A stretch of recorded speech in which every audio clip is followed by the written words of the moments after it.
Good evening student. बेटा आज का जो हमारा टॉपिक है वो है मसल ट्विसेज। ठीक है, तो मसल ट्विसेज में क्या है कि इसका मतलब है आपका मांसपेशियों में ऐंठन खिंचाव वगैरह। ठीक है, तो मांसपेशियों में जो ऐंठन आ जाती है वो क्या है उसके बारे में हम पढ़ते हैं। तो मसल ट्विसेज क्या है बेटा, इसका देखते हैं। The response of muscles of a brief stimulus as an electric shock is known as muscle twitches. बेटा इसमें क्या है कि जैसे कि मसल्स है और उसमें एकदम अचानक से बिजली का झटका लग जाए, ठीक है, तो उसमें एक टेंशन आ जाती है। ठीक, तो उसको वापस उसी अवस्था में लाने के एक जो पूरी प्रोसेस है उसको हम क्या करें, मसल ट्विसेज। उसमें जो आपका खिंचाव या तनाव आ जाता है जो एकदम। ठीक है, चलिए आगे देखते हैं इसको। If A muscle is stimulate, जब किसी उद्दीपन के कारण कोई मसल स्टिमुलेट हो जाती है बाय ए शोक, और वो शोक क्या है, वो स्टिमुलस है। ठीक है, is contract once very quickly, वो बहुत तेज़ी के साथ में क्या होती है, कॉन्ट्रैक्ट हो जाती है। ठीक, खिंचाव आ जाता है।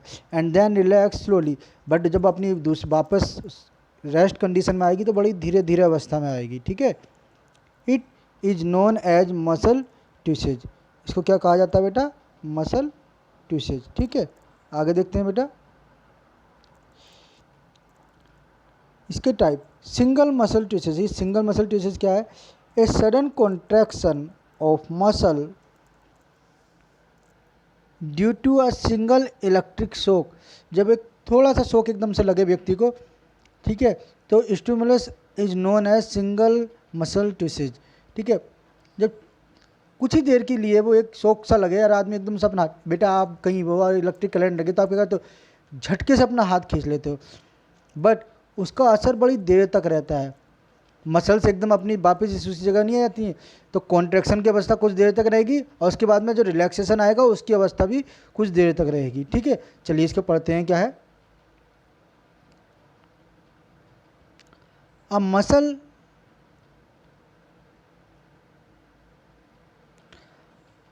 A single muscle twist is divided into 3 phase. कौन कौन से बेटा, अ लेटेंट पीरियड, लेटेंट का मतलब होता है बेटा प्रकट, मतलब कि कोई चीज़ हमारी गुप्त है, वो उस टाइम क्या है कि सामने नहीं है बट वो है। हम बिजली का करंट देख नहीं सकते हैं बट महसूस कर सकते हैं। ठीक है, वो चीज़ इसलिए कहा जा रही है।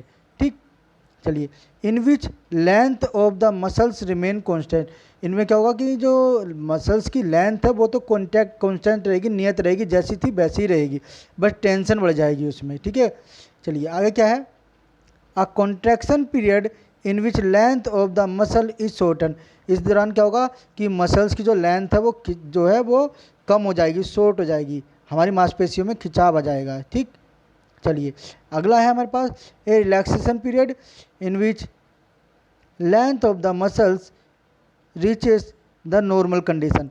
देखो पहली बार जब उसको शॉक लगा तो मसल्स क्या हुई, एक बार तो कॉन्सेंट्रेट, दोबारा क्या हुआ मसल्स में, मतलब पहले एक तो है कि मसल कॉन्ट्रैक्ट रहना, दूसरा मसल्स में खिंचाव आ जाना, और तीसरा क्या है, मसल्स फिर उस अवस्था में पहुंच जाना जैसे कि वो थी।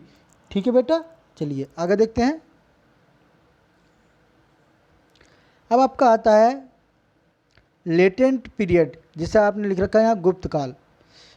तो क्या है लेटेंट पीरियड, तो देखिए इसे देखिए, द टाइम टेकन, वह समय जो लिया गया बिटवीन अप्लाई ऑफ स्टिमुलस, जब उसको कोई उद्दीपन दिया जाता है, किसको, मसल्स को, and stand of condition starting of condition of muscle is term as latent period, वह अवस्था जिसमें मसल्स का कॉन्ट्रैक्शन होना शुरू हो जाता है, उसके लिए जो समय लिया गया उसको लेटेंट पीरियड कहा गया है, गुप्त काल।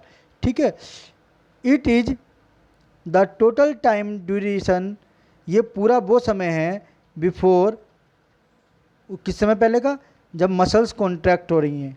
ठीक, अब मसल कॉन्ट्रैक्ट कब हो रही हैं, वाइल अप्लाई एक्सटर्नल स्टिमुलस, जब बाहरी तरफ से कोई उसको स्टिमुलस उद्दीपन दिया जाता है। जब मसल्स को कोई उद्दीपन दिया जाता है जिसकी वजह से मसल्स कॉन्ट्रैक्ट हो जाती हैं, तो उस कॉन्ट्रैक्ट होने में जो मसल्स द्वारा लिया गया समय है उसको ही हम लेटेंट पीरियड कहते हैं। दैट्स क्लियर, चलिए आगे देखते हैं। It is the total time duration before muscle contraction, ये वो समय है, ठीक है, तो हम इसे मसल कॉन्ट्रैक्शन कह रहे हैं, वाइल अप्लाइंग एक्सटर्नल स्टिमुलस, ठीक। चलिए, the duration of latent period, अब लेटेंट पीरियड का ड्यूरेशन इज 2 मिलीसेकेंड, मतलब 1 सेकेंड का भी बहुत छोटा हिस्सा, कितना, 2 मिलीसेकेंड इसको लिया जाता है, ठीक बेटा। चलिए आगे देखते हैं। In the period length of muscles remain constant, इस समय क्या होगा कि जो उसकी लेंथ होगी वो कांस्टेंट होगी, नियत होगी, मतलब जैसी थी वैसी ही रहेगी, कोई प्रभाव नहीं पड़ेगा। फिर क्या है, लेटेंट पीरियड इंक्लूड 2 स्टेजेस, इसमें 2 अवस्था इंक्लूड होती है, नंबर दैट इज क्या है, एक्साइटेशन, जब वो उत्तेजना अवस्था में आ जाता है वो मसल्स उत्तेजित हो जाती हैं, ड्यू टू इलेक्ट्रिक शॉक, जब इलेक्ट्रिक शॉक लगता है, and development of tension in muscles, और मसल्स में क्या हो जाता है, तनाव आ जाता है, एक टेंशन हो जाती है, ठीक है। तो ये 2 अवस्थाएं हैं कि जब उसे शॉक लगता है तो वो एक तनाव की अवस्था में, उत्तेजित अवस्था से तनाव की अवस्था में आ जाता है, उत्तेजित होकर तनाव की अवस्था में आ जाता है, ठीक है बेटा। चलिए आगे पेज पे चलते हैं। दूसरा है हमारा कॉन्ट्रैक्शन पीरियड, कि कॉन्ट्रैक्शन पीरियड क्या है, the time taken by muscle in shorten length is termed contraction period, जो खिंचाव की अवस्था कुछ समय तक के लिए बनी रहती है उसको हम क्या कह रहे हैं, कॉन्ट्रैक्शन पीरियड कह रहे हैं, ठीक है। चलिए उसे कॉन्ट्रैक्शन अवस्था, खिंचाव की अवस्था कहा जा रहा है। The duration of contraction period is, अब देखो इसकी टाइम देखते हैं, टाइमिंग कितनी है इसी कॉन्ट्रैक्शन अवस्था की, 10 to 100 मिली सेकेंड इसकी है, ठीक है, 10 से लेके 100 मिली सेकेंड तक इसकी अवस्था रहती है, ठीक। Duration the stage, during the stage of contraction period external work is done by muscles, तो इस समय क्या होगा कि जो भारी वर्क है, कार्य है, वो कौन कर रही है इस स्टेज के दौरान, कॉन्ट्रैक्शन दशा के दौरान वो कर रही है, बाहर की जो मसल्स हैं वो अपना कार्य कर रही हैं, ठीक। चलिए आगे है, द ग्लूकोज कंटेंट, जो ग्लूकोज की मात्रा होती है ऑफ मसल्स की इज डायरेक्टली प्रोपोर्शनल, वो जस्ट उसके बराबर होती है to work done by muscles, वो इतना ही मात्रा में ग्लूकोज का उपयोग किया जाता है जितनी मात्रा में मसल्स ने कार्य किया उस कॉन्ट्रैक्शन के दौरान। भाई हमारी मसल्स खींच रही है, तनाव आ रहा है, तो वो कुछ कार्य कर रही है ना, तो वो उतनी मात्रा में ग्लूकोज को लेगी जितनी मात्रा में उसने कार्य किया, डेट इज क्लियर। चलिए आगे देखते हैं, रिलैक्सेशन पीरियड, बेटा what is the relaxation period, चलिए इसे देखते हैं। अब ये सामान्य अवस्था क्या है, रिलैक्स की अवस्था क्या है, the time taken by muscles to reaches the normal rest condition, अपनी सामान्य दशा में आने के लिए मसल्स के लिए आफ्टर कॉन्ट्रैक्शन के खिंचाव के बाद is known age relaxation period, तो उस समय को हम क्या कह रहे हैं, जब वो तनाव की अवस्था से, खिंचाव की अवस्था से एक सामान्य अवस्था में आएगा तो उस अवस्था को हम रिलैक्सेशन पीरियड कह रहे हैं। और ये भी सेम जितना कॉन्ट्रैक्शन पीरियड होता है उतना ही टाइम ये लेता है, मतलब it is also 10 to 100 millisecond, ये कितना समय लेता है जितना कि कॉन्ट्रैक्शन पीरियड ने लिया था। Relaxation period is just opposite to contraction period, ये बिल्कुल उसके उल्टा होता है, relaxation period is opposite to contraction period, ठीक है बेटा। आगे देखें, muscles returns to its original length after contraction, और मसल्स वापस उसी अवस्था में आ जाती हैं जो कि कॉन्ट्रैक्शन अवस्था से जिस पहले थी, मतलब रिलैक्स अवस्था में। Of muscles fails to return, यदि मसल्स अगर फेल हो जाती हैं रिटर्न्स करने में its original length after contraction, तो वो अपनी पुरानी लेंथ में एकदम से नहीं आ पाती, कई बार ऐसे जब बहुत तेज़ी से झटका लग जाता है। The condition is known as contractor, ठीक है बेटा, ये कुछ मुझे मिस्टेक लग रहा है, इसको मैं बाद में सही करके बताऊंगा, यहाँ कुछ गलत लिखा हुआ है, ठीक है। चलिए आगे देखते हैं, इस कंडीशन को क्या कह रहे हैं मैं आपको बाद में बताऊंगा। अगला आपका टॉपिक आता है आइसोटोनिक और आइसोमेट्रिक कंडीशन। बेटा आइसोटोनिक और आइसोमेट्रिक कंडीशन में आपको बता दूं, थोड़ा सा समझा दूं इसके बारे में। आइसोटोनिक वो कंडीशन होती है जैसे हमने कोई, आप जैसे कोई वर्जिश वाला होता है, कोई वो डंबल या कोई भारी चीज़ उठाता है अपने हाथ से, अब फिर उसको रख देता है। माने उसने एक मेज पे से एक डंबल या जो वजन होता है उसको उठाया अपने हाथ में और फिर नीचे रख दिया, फिर उठाया फिर नीचे रख दिया, मतलब वो आपको अप डाउन अपने हाथ को कर रहा है। तो एक उसमें क्या होता है कि उसकी मसल्स बार बार स्ट्रेच होगी, फिर बार मतलब उसमें कंट्रैक्शन आएगा, फिर बाद में वो रिलैक्स हो जाएगी, कॉन्ट्रैक्शन आएगा रिलैक्स हो जाएगी। ये कंडीशन होती रहेगी जब तक हम उस चीज़ को बार बार कर रहे हैं। जैसे कि कोई जिम में आप देखते हो, जिम में जो लड़के या जो भी जिम में जो भी व्यक्ति उसमें जिम में जाता है, वो जिम करता है, तो वो क्या है उसको बार बार कॉन्ट्रैक्ट होता है, तो इसको कहते हैं हम isotonic.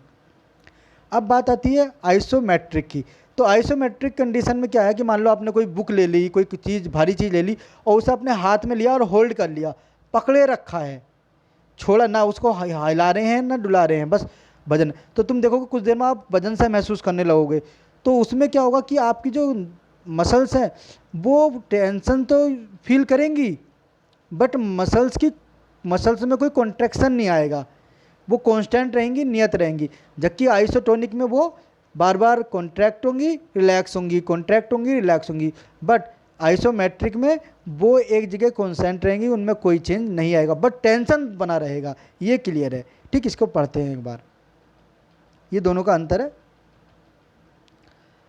Isotonic contraction, muscle tension constant, muscles length.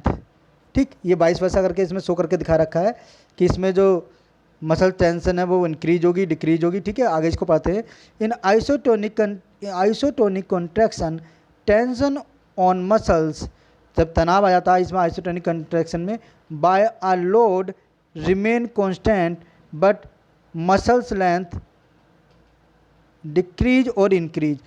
क्या है कि जो मसल्स के ऊपर तनाव आएगा जिससे कि क्या है लोड की, तो वो कांस्टेंट रहेगा, नियत रहेगा, बट मसल्स क्या होगी, मसल्स की लेंथ जो होगी डिक्रीज होगी और इंक्रीज होगी। ये अंतर है।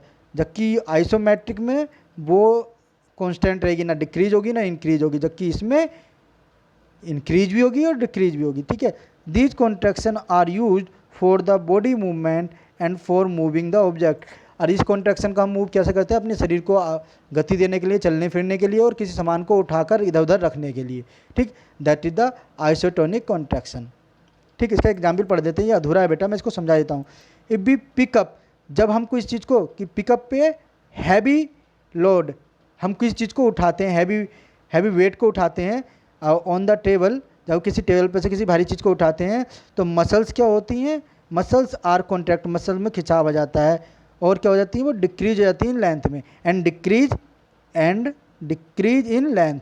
ठीक है, बाद में क्या होगा, जब हम उसको lower the two place it back on the table, जब हम उसको उसी टेबल पर रख देते हैं तो मसल्स आर, ये बेटा मसल्स है, मसल्स ऑफ आर्म, ये मसल्स ऑफ है of arm are contract increase in length. तो मसल्स क्या हो जाएंगी, फिर से इंक्रीज हो जाएंगी। जब किसी सामान को हम उठाएंगे तो मसल्स डिक्रीज हो जाएंगी, उनमें खिंचाव उत्पन्न हो जाएगा, और जैसे ही उसको हम रख देंगे उसकी जगह पे वापस, तो वो क्या हो जाएगी अपनी जगह, वो तो मसल्स क्या हो जाएंगी फिर से इंक्रीज हो जाएंगी, नॉर्मल अवस्था में जाएंगी। इसको हम कह रहे हैं आइसोटोनिक कॉन्ट्रैक्शन। ठीक है, अगले चलते हैं बेटा। आइसोमेट्रिक कंडीशन, इसको मैं आपको पहले बता चुका हूँ आइसोमेट्रिक कॉन्ट्रैक्शन क्या है। In isometric contraction tension on muscles by a load increasing gently but the muscles length remain constant. इसमें मसल्स के ऊपर टेंशन तो आएगी, बट जो मसल्स की लेंथ होगी वो कांस्टेंट रहेगी, ना उसमें इंक्रीज होगी ना डिक्रीज होगी। That is clear. चलिए आगे देखते हैं। These contraction are used for maintaining body state, body की अवस्था को उसी स्टेज में बनाए रखना, हम वजन पकड़ के उसी चीज़ में बनाए रखते हैं जैसे कि वो होती है। इन दिस कॉन्ट्रैक्शन, इस कॉन्ट्रैक्शन की अवस्था में क्या होता है, tension is develop on muscles, एक टेंशन डेवलप हो जाती है मसल्स के ऊपर, बायो लोड, जो लोड हमने पकड़ रखा है। ठीक है, amount of tension increase but muscle length does not change.